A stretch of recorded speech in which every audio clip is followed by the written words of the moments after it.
Let's just do another sip for good luck. Yes, there we go. Mother's milk. Ooh, bitty. No, thank you. Enough about Owen.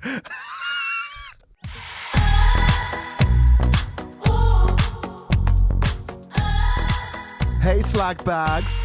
Welcome to another episode of Bunny and the Beast. I'm joined by a woman on the verge of a nervous breakdown. For the past 30 years. Bunny Galore, how are you? Yes, and I'm nearer the edge by the second, working with James Colebrook. Hello, Beast. How I'm are surprised you? you're not jumped yet. Well, it's your birthday next week, so maybe we should celebrate with a suicide pact. Oh, that means I can. The tombstone will read 52. There we go. There we go. That's worthwhile, isn't it? Yes, but I think it's tobogganing towards the birthday, and once I get to Halloween, I forget how quickly it all happens. And I think because I'm back doing pantomime this year, I'd suddenly forgotten how November will just escape from me like water through fingers. It's kind of like, oh my God.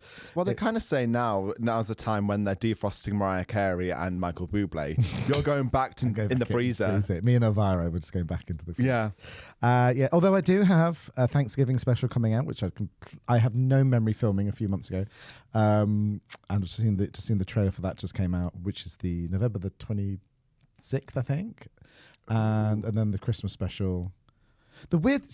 Oddly, we swapped movies for the Christmas special the day of filming because I'd chosen a movie from the list that the producer went, are you sure about this one? It's not very good. And yeah, I watched it last night, last minute, down to the wire. Of course. And I didn't really like it either. And I was like, is there a way of changing it? I went, we've got this other movie. It's a British horror from 1984. Called Don't Open Till Christmas, and it stars Alan Lake, who's Diana Dawes' third husband. She dies of cancer. It's slightly depressing. She died of cancer in 84, and he committed suicide just after the movie was released. Oh, wow. That's not heavy in the slide. No, exactly. Tried doing comedy. We wish you a Merry Christmas after that. Exactly. But I went, obviously, Bunny Galore's based on Diana Dawes. I went, that's a sign. And then I watched the movie after filming the links for it. So just, I can do anything to nudge me now. I'll go into some spiel. Of course. I've watched the trailer. It's fine. You get a light gust of wind. And you're like, and she's off. Hello, darling. It's Bunny Galore. Movie. Me. Chatterbox monkey over there. The weird bit was, though, it's two things. In the movie, they go to the London Dungeon, which is where I met my co-host for Movie Nightmares, and he was on set that day. Of filming the intros, but yeah, so they go to the London Dungeon in the early 80s.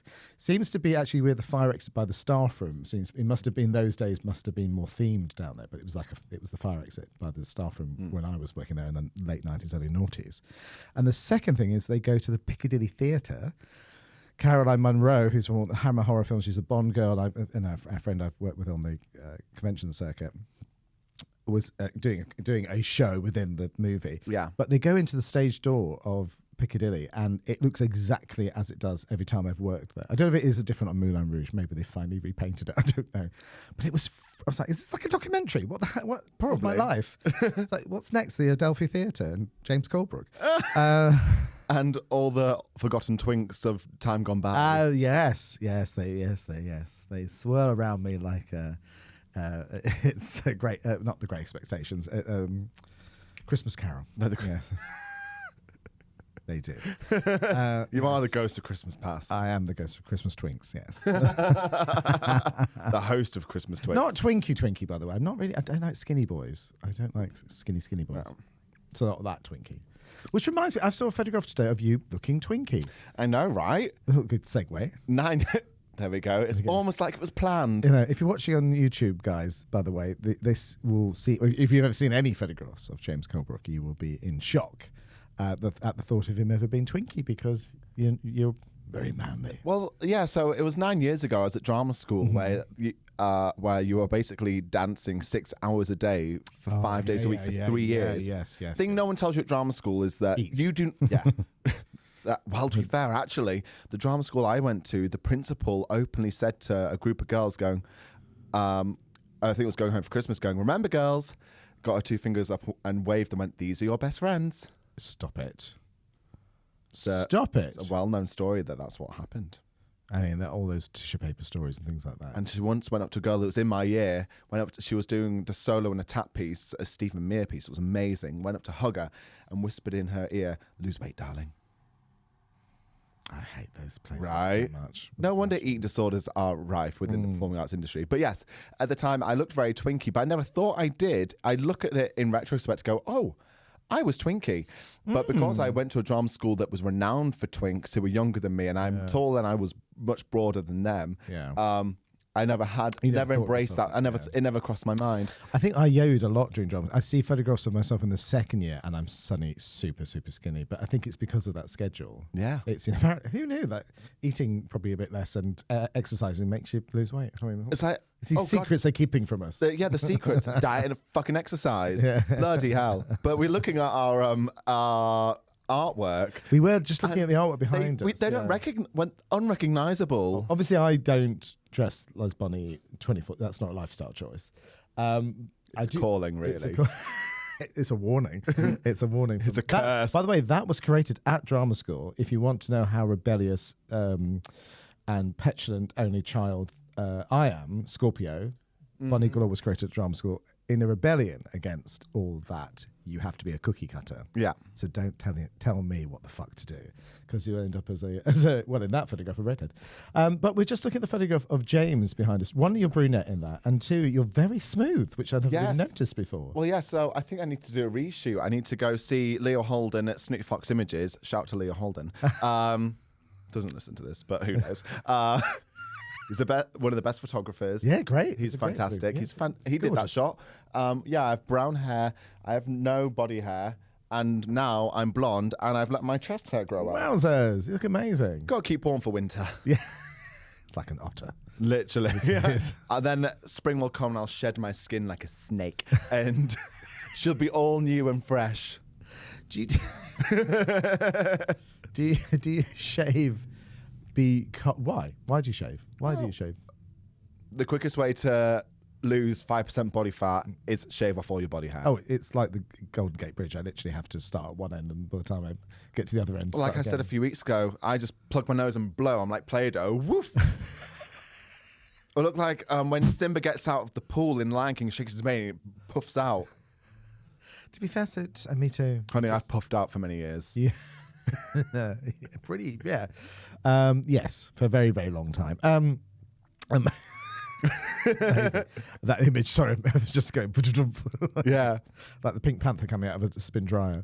Oh, yeah, very that. Very that.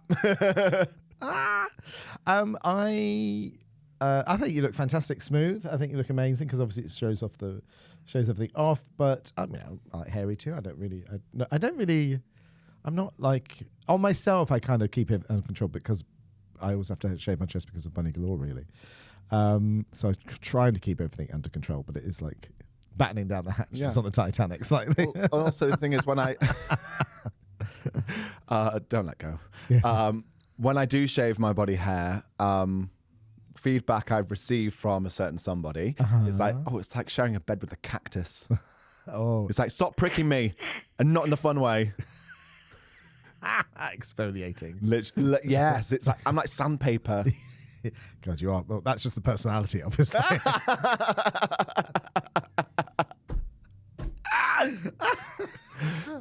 Oh gosh, yes. No jokes, obviously.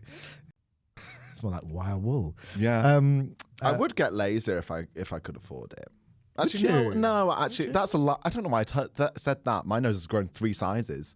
I wouldn't do that. Well, I'd get it. So I don't. Rather than shave, you mean? That's what you're thinking. Yeah. Rather than it'd be easy to not have to worry about shaving. Yeah. But I still don't think you'd actually.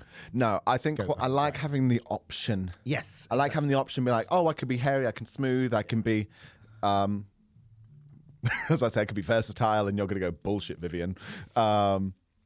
I would. You're lucky I just swallowed some liquid then, otherwise it would be all over the table. That happened yesterday, actually. I bet it did. I saw the photographs. We're at a charity lunch yesterday. Yes. How did that go? It was fantastic. And we started talk, and GW was talking about their show that they did that was like dressing women and feeling good about themselves and their bodies. It was a one-man show. and he was talking about how he put so much of himself into it, and took a lot of went to dark places to talk about it and how he found it. As in the original TV show you're talking about? It was the live show. Oh, the live show. Yeah, no, Live show. I should know. I saw both versions. It was 2 different names. That's why I keep forgetting that it had. It was great. It was like a brunch show. So he would do these. In fact, quite some of my costumes come from one of them, from the Southend version, because there's this boutique, retro boutique in Southend. I went, I want that in every colour. Yeah, and I did. I got it in several colours. And then he got into talking about it. It goes to very dark places mentally and stuff like that. He was like, "Oh, I didn't realize this was and the audience was more like Hindu party." It was very Hindu, talking about dark stuff.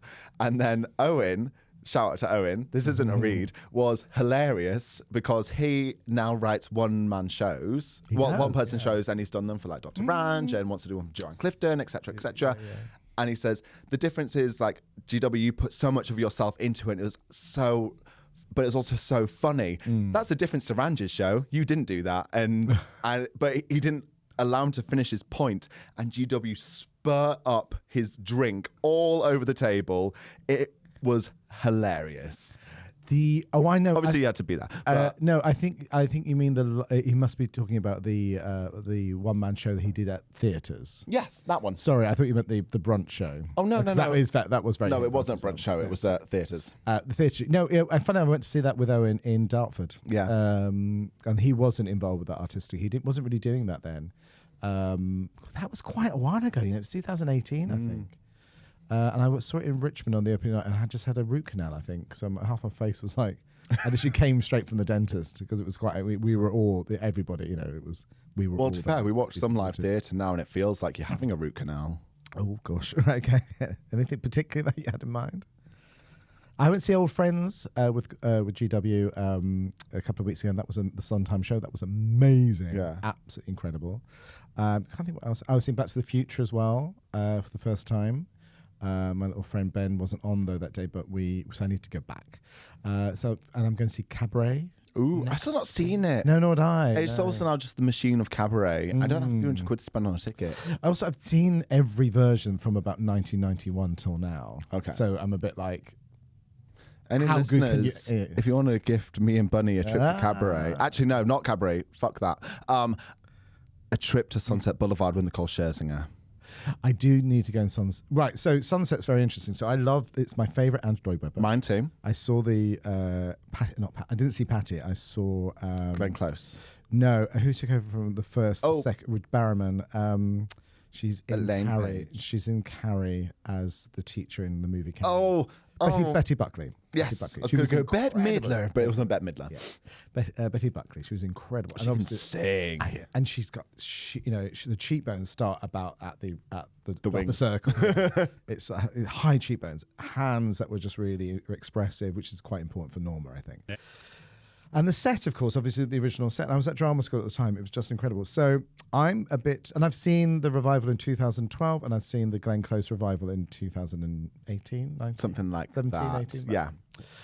Might have been 16, 17. I was doing Beautiful, the musical, instead. I didn't get the job. The only job I haven't got as a wiggy was Sunset. 2016, you're right. Yeah. And I did Beautiful instead. Joke meant to be, obviously. Mm-hmm. I'm a bit torn about this one. It's a new version. It's a brand new version. It's very bare, very, very bare. Which I love the idea of that as a way of doing a show. Do I think it suits Sunset Boulevard? Absolutely freaking not. But I'm very interested to see. You're skeptical. Yeah, very skeptical. Because I've had some friends that love it. I've had some other friends that have walked out in that one because it was that bad. Oh, I've only heard amazing things. So I'm really...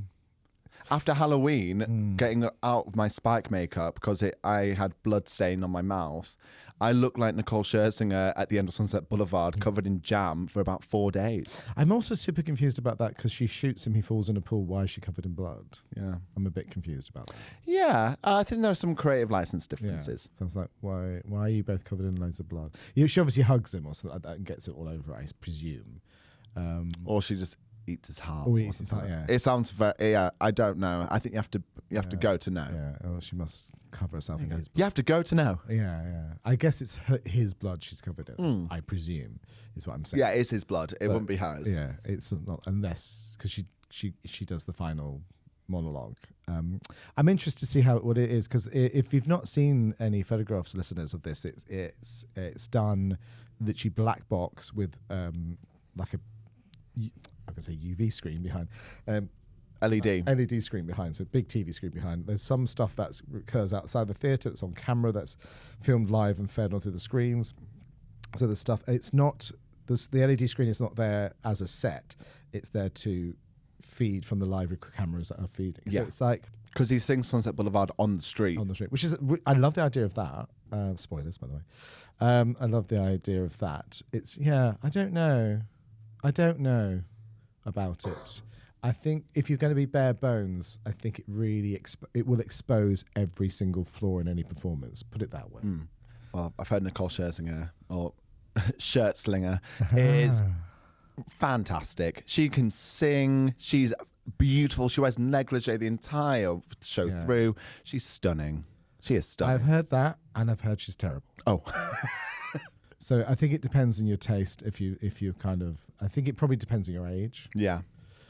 Because I love her. Yeah. I think she's amazing. Do I think she's Norma Desmond? Absolutely not. You might as well have her play Mama Rose. It's like, it's not the right. Well, to be fair, she's the same age as Patty was. She was, yes, it is. But she's not the same casting. Yes. That's the problem. She's beautiful. She's absolutely stunning. I'd like to see her do like Elsa or Elphaba, or that's more her. But in the sense, the plot of Sunset Boulevard is it's a gigolo. So it's the guy that has to be paid or enticed to stay with somebody. Yeah. Who in their right mind would not want to be, if you're a straight man, want to be with Nicole? She's absolutely gorgeous. Yeah. She doesn't have to pay for someone to stay with. Do you know? Yeah. And that's the problem. Unless she's playing it really crazy.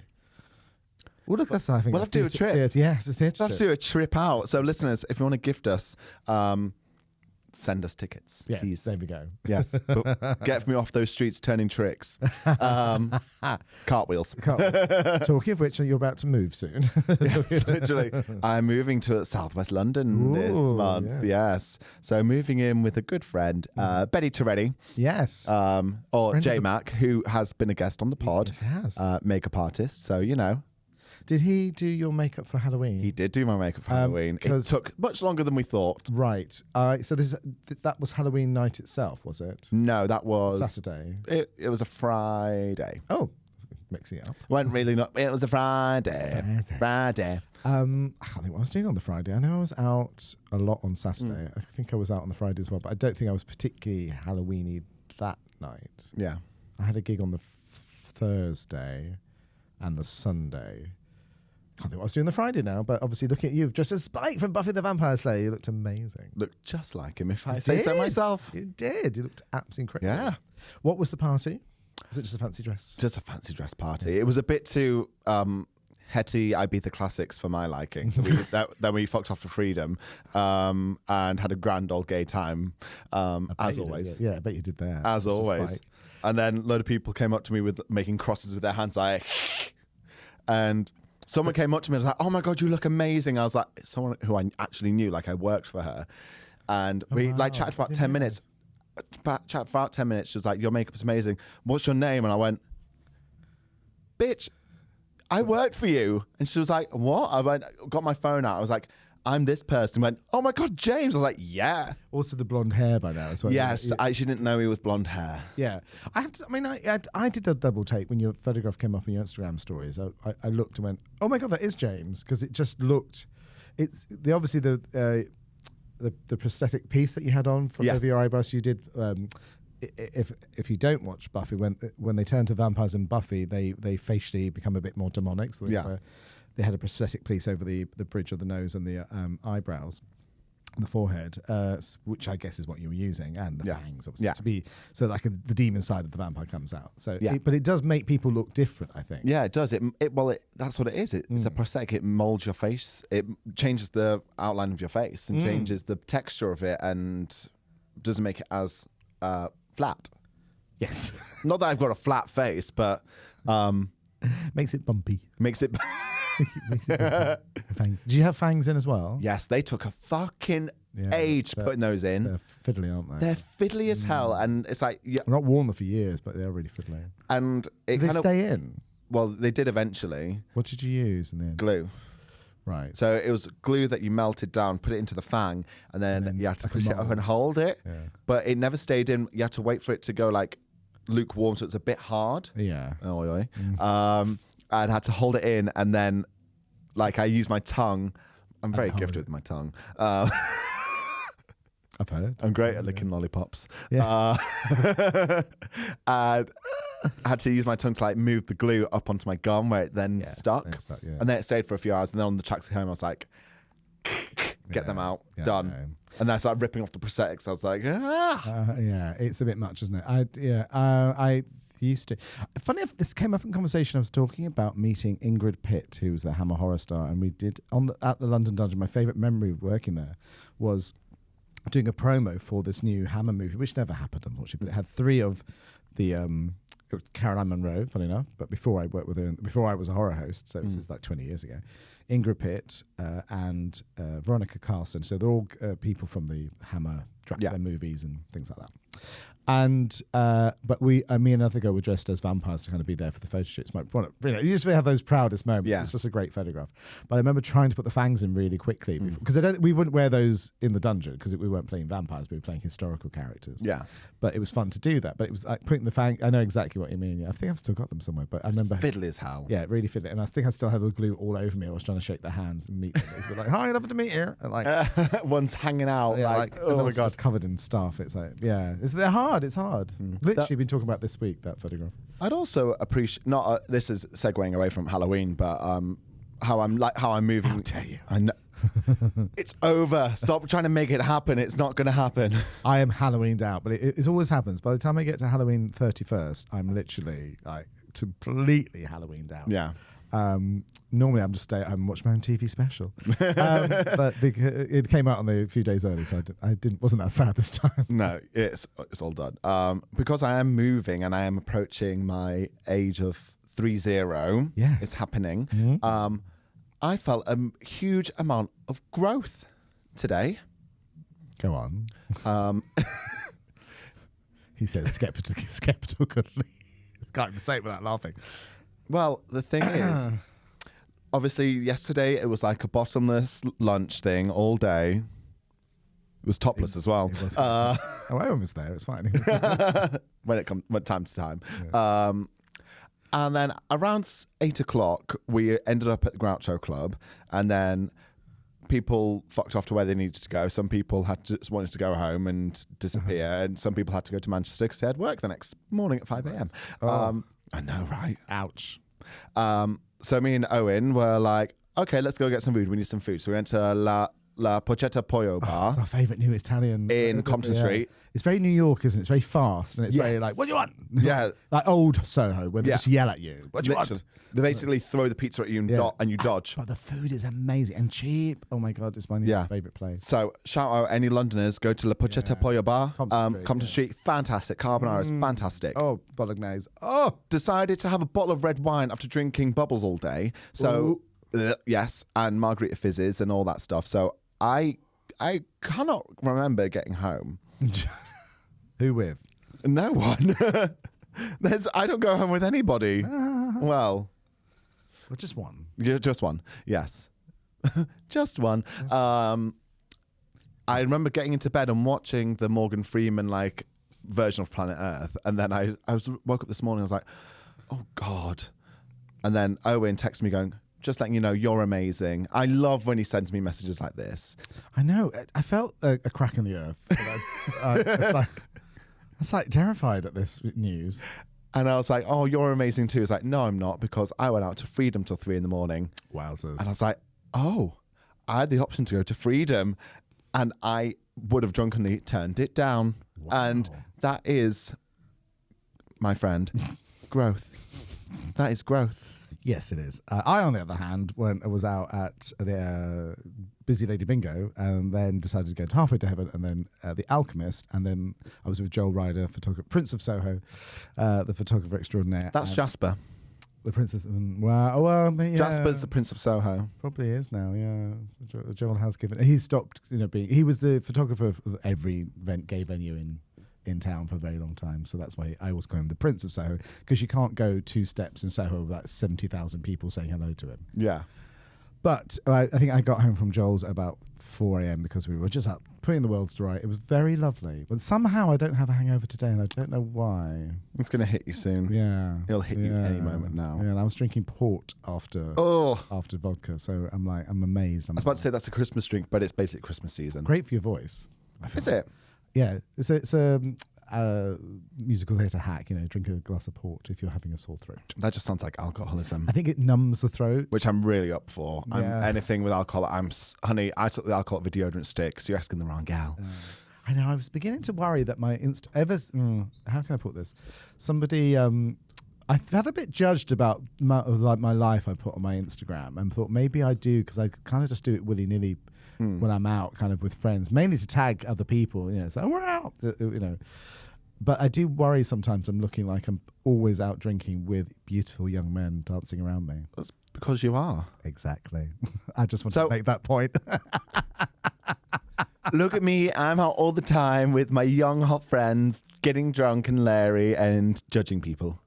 Well, no, I never judge anybody. What do you mean? I'm the nation's sweetheart. Sure, Jan. Sure. But there might be some truth in that. I hope I don't come across like I'm showboating. Do you ever feel like that? You feel like you're showboating a bit on social media? No, I don't think I do many things like that. Obviously, there are people that flaunt their wealth and flaunt. Yes. Oh my God. It's not we don't really do bougie, do we? No, we're not like, oh my God, instead of going first class flight, we only got a business class. Boo. Like, we aren't those kind of gals. No, we're not. I'm quite happy to be in economy. I'm not that, like, I might be very middle class, but I'm not. I've not got on a plane. Get me somewhere in one piece. That's all I care about particularly. I've not got on a plane since 2020. No, I hadn't until Ibiza. I hadn't. Yeah. And Glasgow. I flew to Glasgow. Yeah, I'm like, I'm not that fussed about those sort of things. I don't think I showboat. I think I wouldn't say I showboat. Interesting though. Is I wanted to ask you to feel like. I don't think you do, by the way. No. At all. But I think maybe because we have to use our social media as a kind of a career tool. Mm-hmm. But what I tend to do, because it's a brand of Bunny Galore, it's a different character with in costume. Yeah. Generally, my grid is mainly all bunny. Well, I know because so I was on some shared grid posts and you just removed them the other day. Yeah. It's like Bunny Galore has removed herself as a co-creator of this post. So I'm no longer on her grid. It takes a lot for me to post someone on my grid. It takes I'm so used to just being like myself, which I was like, your feed is just you and it's nobody else. I'm like, well, it's a brand thing. But if I post someone on my grid, that's a massive thing. Yeah, me too. I only have friends on there. That's why I deleted it. In all seriousness, it's like that, and you can get invited. Do you want a shovel? Are you sure you want to keep going there? Yes. Brave. Yes, I do. Brave. I'm going up to the elbow. Keep get invited to be on follow people's stories. What's it called? That new thing where Threads. No. I've got an invite today for it's follow their channel or something like that. Oh, it on Instagram, and it's it's subscribe. On the broadcast channel. That's the one. Yeah, subscribe to the channel. I'm like, what the hell does that mean? So me untagging myself from that. I thought I was just untagging it so it would take it off the grid. I didn't think I was withdrawing, copyright permission as much as that. You can go back up and I'll re-tag it. Or something. Well, I got this. Well, no, it's fine. I know where I stand. I thought it came from the Bunny and the Beast Instagram, which I hope everyone's following, not your personal one. Seriously. No, fair. Otherwise, I would have blocked it to start with. Yeah, so you removed me, and it was very upsetting. It's because it was spoiling. I've got like grid things going on. I've got like 3, and I had maybe. Oh, so you're like everything needs to look a certain way for social media. It needs to be nice and neat, petite, and ready to eat, and you just ruin the appearance of the grid. Yes. Yeah, pretty much. Yeah. It was maybe because it's funny how social media is so falsified and important, but how people use that social media as a tool for work, and it's not just a social thing, being like, oh, you're my friend, or this, that, and the other. It's like you being on my grid. Actually, no, you're not on my grid at all. Not anymore, I'm not. Just realised you're not. Aidan's on there at least twice. Yeah. And I wonder who you're in love with. Aidan. Yeah. Aidan. No, it's not Aidan. It's the dog. It's Remy, yeah. It's Remy. I was talking about Aidan last night saying I've never quite experienced such powerful parental chromosomes kicking in as when he was ill. When he was suddenly, I went into full dad mode. I'm surprised you didn't like kick Roddy out, being like, you can't be here now. Oh, I did. I did. Have you ever been looked after by Roddy? It's terrifying. No. It looks. What's that? Not Renfield. What was that? So the nurse drama on Netflix, the terrifying one based on One Flew Over the Cuckoo Nest. It's absolutely. It'll come back to me, but okay. Yeah, she's not a natural caregiver. Fair enough. Roddy. It's utterly terrifying. I was like, yeah. I'm your number one fan. Yeah. Not even Misery. Not even Misery. It was like, no, certainly not number one fan. It's not a natural care mode. Okay. Shall we say. Did make me laugh a lot. So you're going to get an angry DM from Roddy. Oh, no, this is a conversation we've had, As long as you say it to their face as well as behind their back, it's fine. Oh, yeah, let's do it. In the moment, I think we were having that conversation because it's like... but I think he was slightly in shock as well because, your partner's become quite scarily ill. So suddenly you're a bit shocked with it, And I think we'd been talking about, our parents and, Aidan's relationship with his father or lack of it, and a day before it happened. So I think I suddenly went mode. Oh, okay. Like parent mode. You were fully erect. I was. Yeah, I guess I wasn't. I always am. But erect and ready to serve. How we got onto that? I don't know. I have no idea. But also yes. Yes. The tangents we go through every week is ridiculous. I can't wait to figure out a title for this episode. I know. So we've covered you're moving soon. You're now full hairy as an otter. I won't call myself an otter. No, I hate those names. I don't identify with gay animals. No. I hate the bear. Because what does that make me, a bear? I hate that because I also associate that with... You're more like a panda. Yes. It's the dark circles under your eyes. Should get some sleep, bitch. 52 and still don't have many lines. Just saying. Someone's nearly 30. You just had too many lines the other night. No, I've never done that. Never done that. Oh. No, maybe once in a party. There you go, bitch. They weren't lines. They were... Anyway. So GW says you're a panda. He says he's a panda, and I kind of agree, yes, I think that is our spirit animals. Fair enough. I'd agree with that. Yeah. That makes sense. I don't know what mine would be. Godzilla. I've just seen you knock over a bench downstairs. No, literally, as soon as I saw Bunny at the Vauxhall Beer Garden, I was like, "Oh my god, I've not seen you in a couple of weeks." Got up, knocked over a load of benches. I was like, "For God's sake, why am I like this?" It was like when Alice grows inside the house and she's too big. Yes, one hand goes out the window, and the foot goes up the chimney. It's a bit like that. Well, it's when I got thrown from a line bike and I've got an awful bruise on my knee. Show the camera Sorry, let me just get my leg up. There we go. I've not done that before. This is to get people subscribing to the YouTube and everything else. Oh, so you can. So if you zoom in, listeners. Oh, don't make me devil. Ow. Hiya. Hiya. There's a lovely purple mark right there. So right on my patella. Big word. Ooh.